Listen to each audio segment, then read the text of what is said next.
Olá, eu sou o Padre Dirson Gonçalves, missionário redentorista, reitor aqui do Santuário Estadual de Nossa Senhora do Rossio, em Paranaguá, no Paraná. E nós estamos com um projeto de entrevistas com profissionais, tratando de temas que ajudam a pessoa no seu crescimento humano, também espiritual. Já tivemos uma entrevista com o personal, Rogério Leite, sobre a importância do exercício físico para a vida do ser humano. Hoje nós continuamos com esse mesmo propósito e temos aqui conosco o Dr. Vitor Forigo. Ele é nutricionista, daqui a pouquinho ele já vai se apresentar. Antes que a gente comece a entrevista, quero lembrar que se você ainda não se inscreveu no nosso canal, eu peço para você se inscrever no nosso canal aqui do Santuário Estadual. Também acione aí o sininho para que toda vez que a gente começar uma transmissão você seja notificado.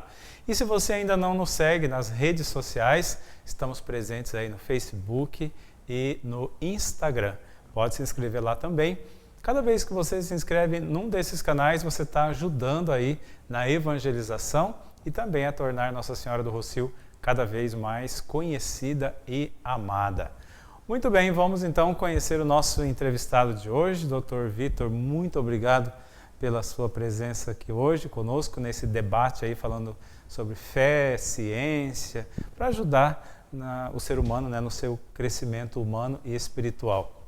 Agradeço a sua presença, peço que você se apresente aí para o nosso público. Perfeito, primeiramente eu agradeço o convite, eu fico lisonjeado. Para quem não me conhece, o meu nome é Vitor Forigo, eu sou nutricionista, eu atuo aqui em Paranaguá e em Curitiba desde 2014 com a área de nutrição esportiva e hoje eu vou trocar essa palavrinha aqui com o padre a respeito de nutrição e emoções, nutrição e sintomas depressivos.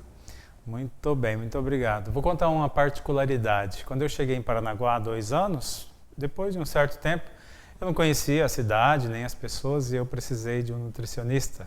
Quis cuidar da saúde, né, fazer exercício e tudo mais, e me indicaram o Dr. Vitor. E eu fui nele, né, na primeira consulta, assim. E uma coisa que me impressionou muito foi o profissionalismo, o jeito de atender, sabe assim, uma coisa que realmente marcou bastante. Então, estamos falando com uma grande pessoa, um baita profissional, que acho que vai ajudar bastante a gente hoje nessa conversa. Dr. Vitor, é o seguinte, nós estamos tratando nas novenas aqui do santuário sobre depressão e os males da alma. E a gente sabe que a oração ajuda muito, mas a gente sabe também que algumas práticas, né, também ajudam. Por exemplo, como falamos a semana passada com o Rogério Leite, né, o personal, sobre os exercícios físicos que são muito importantes. Queria que você falasse um pouquinho sobre a importância de uma boa alimentação, ou pelo menos uma correta alimentação, nesse processo de cura da depressão, né? A gente vive uma sociedade hoje cada vez mais envolvida com essa doença, né, que é a depressão. Como que a boa alimentação pode ajudar? Pois então, padre, eu concordo plenamente. Uma dieta adequada ela pode beneficiar em sintomas relacionados à depressão, mas ele também pode piorar. Os estudos demonstram que uma má alimentação, alimentos muito processados, a desidratação, hoje em dia está uma moda muito grande em relação a restrições severas de carboidrato, de calorias. Isso gera maior estresse na população, o mau humor aumenta em situações como essa. Em contrapartida, se uma pessoa consegue fazer uma dieta mais equilibrada, uma dieta que ela consegue respeitar a hidratação correta, uma dieta rica em nutrientes, em frutas, a tendência é os sintomas de depressão, o estresse serem reduzidos. Então a dieta ele participa parcialmente tanto para a melhoria dos sintomas da depressão, tanto quanto para a piora de alguns sintomas dependendo da situação. No Brasil, a gente conversava antes da entrevista, você comentava que tem um grande número de pessoas depressivas. Exatamente. Aqui no Brasil, atualmente, há 12 milhões de depressivos e a gente é o número 1 do ranking em ansiosos. Há 20 milhões de ansiosos aqui no Brasil. Então, a gente tem que tentar reverter essa situação com o maior número de recursos que a gente possuir, né? E quando a pessoa está com esses sintomas, né, de depressão ou ansiedade, geralmente a tendência é comer mais? Geralmente sim, pode acontecer o contrário, há casos que a pessoa deixa de comer e vai mais para o lado da perda de peso, mas geralmente ele vai para o lado de comer mais, de uma compulsão às custas de carboidrato, né, às custas de gordura, e fica naquele ciclo vicioso, né? A pessoa come, aí a pessoa se culpa, aí para melhorar o sintoma, né, melhorar o humor novamente, a pessoa vai lá e come novamente alimentos normalmente ricos em carboidrato, como por exemplo o chocolate. Falando do chocolate, é bem interessante que o chocolate ele respeita o que a gente chama de curva em J. Uma pessoa que não consome chocolate, ela tem esse tanto de sintoma em relação ao estresse, né, à depressão. Uma pessoa que come um pouquinho de chocolate, um consumo moderado, um consumo equilibrado, normalmente ele tem sintomas mais reduzidos em relação à ansiedade, em relação ao estresse. Em contrapartida, uma pessoa que faz um consumo abusivo de chocolate e também de café, aparentemente os estudos demonstram isso, essas pessoas têm o humor piorado, essas pessoas normalmente são mais estressadas, elas se culpam pelo exagero daquele consumo. Então, voltando até para a pergunta anterior, a alimentação saudável ela pode beneficiar, mas ela também pode atrapalhar um pouquinho a situação quando se perde a mão do que está fazendo ali, né? Uhum. Entre doce e salgado, tem um que é pior do que o outro? Em relação a estresse, assim, esse tipo de coisa, normalmente as pessoas vão para o lado do doce. O doce normalmente ele gera uma compulsão maior, um desejo maior. Quanto mais a pessoa come, normalmente ela sente uma vontade um pouquinho maior de repetir aquilo que ela está praticando. Geralmente acontece mais com o gênero feminino e geralmente às custas geralmente de doce. Agora, o chocolate, no senso comum, ele é um vilão. Mas você acabou de dizer que ele não é tão vilão assim, né? Não é tão vilão assim. Depende, na verdade, não existe um alimento vilão, né? Depende da quantidade em que você está se expondo. Os estudos demonstram que um consumo de cerca de 15 a 30, 35 gramas de chocolate, especialmente os mais ricos em cacau, o cacau tem um negócio chamado teobromina, que é algo que melhora o nosso humor, ele não é danoso para a nossa saúde, ele inclusive melhora o nosso humor. Há estudos demonstrando que pode potencializar o emagrecimento. No entanto, se você devora uma barra de chocolate, é aí que está o problema, né? Onde mora o problema é a quantidade do consumo e não necessariamente o alimento que está sendo consumido ali. Certo. Essa ligação entre alimentação e uma boa alimentação e a diminuição dos sintomas, né, depressivos ou da própria ansiedade, ela tem tem uma receita que você daria, digamos assim, para que a pessoa possa se alimentar dessa forma que vai melhorar os sintomas? Não é muito dessa maneira. Primeiramente, o trabalho tem que ser multidisciplinar, dependendo da gravidade da situação. De repente, um médico psiquiatra junto, um psicólogo, um personal trainer e um nutricionista. Mas depende muito. A gente precisa entrar na logística da pessoa, a gente tem que ter empatia de saber o que a pessoa gosta, de saber o momento em que a gente vai tirar aquilo. Não tem exatamente alguma coisa que aquela pessoa vai conseguir comer e vai melhorar dos sintomas. Tem que ser um negócio um pouquinho mais personalizado de acordo com a rotina daquela pessoa.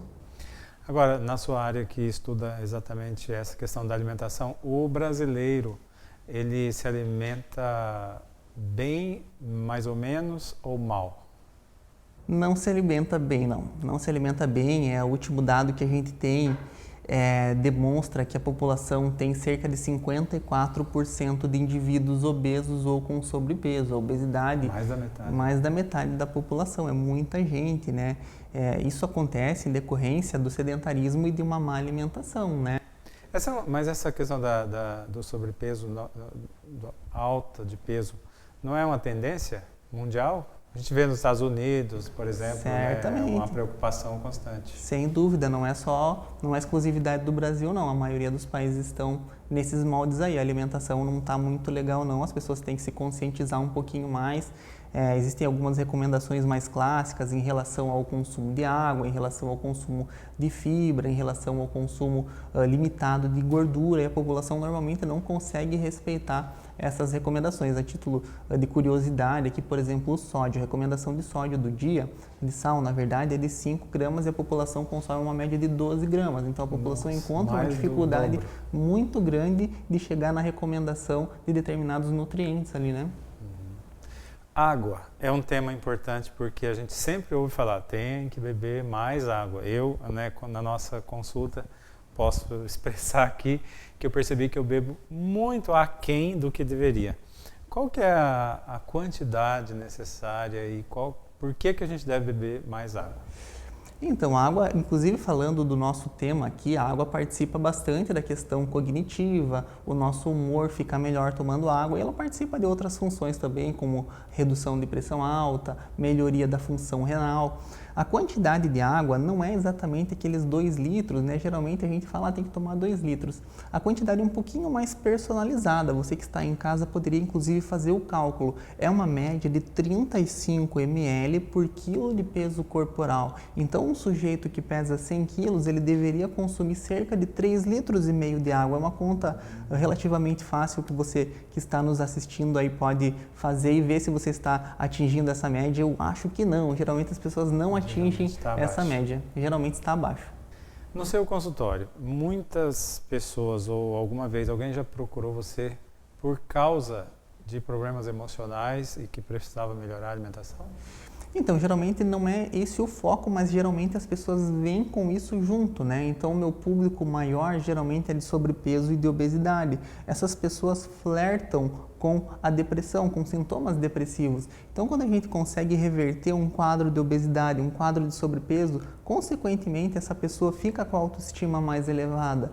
Hoje, agora, inclusive, antes de chegar aqui, eu atendi uma moça, eu faço acompanhamento dela há mais ou menos 1 ano e ela tinha sobrepeso, ela vivia em restrição, ela vivia com autoestima mais baixa. Atualmente, ela está com um físico bastante avançado, ela está fazendo musculação e ela está se sentindo muito melhor em decorrência disso, né? Na semana passada nós falamos sobre a importância do exercício físico, então esse tripé a gente poderia colocar, né? Oração, que é a minha área, uma boa alimentação, mas também sem esquecer do exercício, né? Sem esquecer, não podemos esquecer do exercício. O exercício é fantástico. Eu costumo falar que se as pessoas levassem a sério uma dieta, né, uma musculação bem feita, um exercício físico que você gostar, os hospitais ficariam às moscas, né, tendo em vista a quantidade de benefícios que uma boa dieta e a prática de exercícios nos trazem, né? O senhor estava até me perguntando anteriormente o que uma boa dieta pode gerar além da questão emocional. Eu até elenquei uma listinha ali. Poxa, uma boa dieta ajuda em muita coisa, né? Desde pressão alta, colesterol alto, diabetes tipo 1, tipo 2, câncer, HIV, idosos, ganho de força, sarcopenia. Então, uma boa alimentação está associada a uma gama enorme de coisas, né? Não é simplesmente a um peso na balança. A gente não pode reduzir uma boa alimentação a um peso de balança, né? A gente viu agora com o coronavírus, geralmente falava assim, mas ele tinha uma comorbidade, né? Tinha diabetes ou era muito obeso, tudo isso também interfere. Daí, nesse caso, a gente percebe a importância de ter uma saúde mais regulamentada, né? Sem dúvida, uma boa dieta pode prevenir preferencialmente, né? Se a pessoa fizer uma boa dieta em associação ao exercício físico, certamente a pessoa não vai ter aquela doença ou vai postergar o aparecimento dela. E se a pessoa já tem aquela doença, se ela entrar numa dieta adequada e praticar um exercício físico, a tendência é a pessoa conseguir conviver bem com aquele problema de saúde ali, né? Qual que é o conselho que você daria para o nosso público, né? Está aí nos assistindo, graças a Deus. Eu agradeço aí a sua paciência, a sua participação, enfim, a sua audiência. E lembro mais uma vez, não se esqueça de divulgar essa entrevista. Você está vendo quanta riqueza a gente pode ter, né, numa conversa dessa sobre um assunto tão importante da vida de todos nós. Você deve conhecer alguém que você pode depois indicar esse vídeo, né, para ajudar essa pessoa também. Mas o que você diria para essas pessoas que estão nos vendo agora sobre uma dica, né, sobre saúde, enfim, pode ficar à vontade. Certo, eu vou até elencar algumas dicas práticas que as pessoas podem colocar em prática e que são bastante úteis, né? A primeira é a prática de musculação. Eu sou muito fã de musculação, as pessoas com mais de 40 anos geralmente têm até algum grau de vergonha de entrar na musculação. A musculação é fantástica para vários para várias vertentes da saúde. Em relação a uma boa alimentação, primeiramente a questão da água. Faz aquele cálculo que eu mencionei ali. Em relação a uma boa dieta, as recomendações giram em torno de 300 a 500 gramas de frutas e vegetais. E geralmente as pessoas não conseguem chegar nisso, né? O consumo de oleaginosas diariamente, mas com controle, né? Castanha, nozes, amêndoa, esse tipo de coisa. E também se permitir, né? Fazer o correto em 80% do tempo, mas em 20% do período, ir num sábado à noite na casa de um amigo e comer uma pizza, né? Não tem problema nenhum nisso. Eu creio que não é a minha dúvida somente, mas de muitas pessoas, das 3 refeições, café da manhã, almoço e janta, em que escala de importância você colocaria os 3? Qual seria a mais importante das 3? Olha, os estudos ainda são precoces em relação a isso. Esses dias eu estava lendo um artigo que demonstrou que a ausência do café da manhã pode gerar algum tipo de prejuízo, mas de maneira geral os estudos eles ainda não são consistentes para a gente falar que existe uma refeição mais relevante do que a outra. Melhor mesmo seria fazer as 3 refeições de maneira correta. Equilibrada, pelo menos. Exatamente. Muito bem, veja quanta riqueza numa entrevista e quanta ajuda, né? Eu acho que vai ajudar você na sua busca de viver uma vida mais saudável e com isso também melhorar aí o seu humor, sua saúde, a sua espiritualidade, porque o nosso tema é linkar a cura da depressão e dos males da alma a partir da oração, mas também utilizando-nos da ciência e no caso hoje de uma boa alimentação. Dr. Vitor, muito obrigado mesmo, olha, ajudou bastante, eu acredito que quem viu vai rever ou vai mandar para alguma pessoa que conhece, algum amigo, isso é muito importante.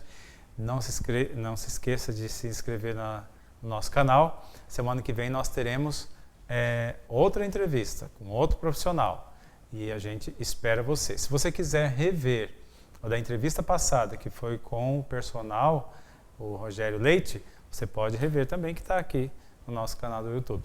Mas, doutor, eu queria agora que você fizesse, né, se você puder, suas considerações finais, deixar uma mensagem aí para o nosso pessoal. Tá certo, eu agradeço novamente o seu convite. Um convite seu é uma convocação, né? Não é nem um convite. Para quem quiser me acompanhar nas redes sociais, o meu Instagram é @nutricionista_Victor_Forigo. Sejam todos muito bem-vindos. Isso, acompanha lá, porque lá eu sigo ele no Instagram e sempre ele está colocando algumas dicas muito importantes. Então, só repetindo o endereço no Instagram. Nutricionista Victor Forigo. Isso, Victor com C, né? Certo, isso aí. Isso.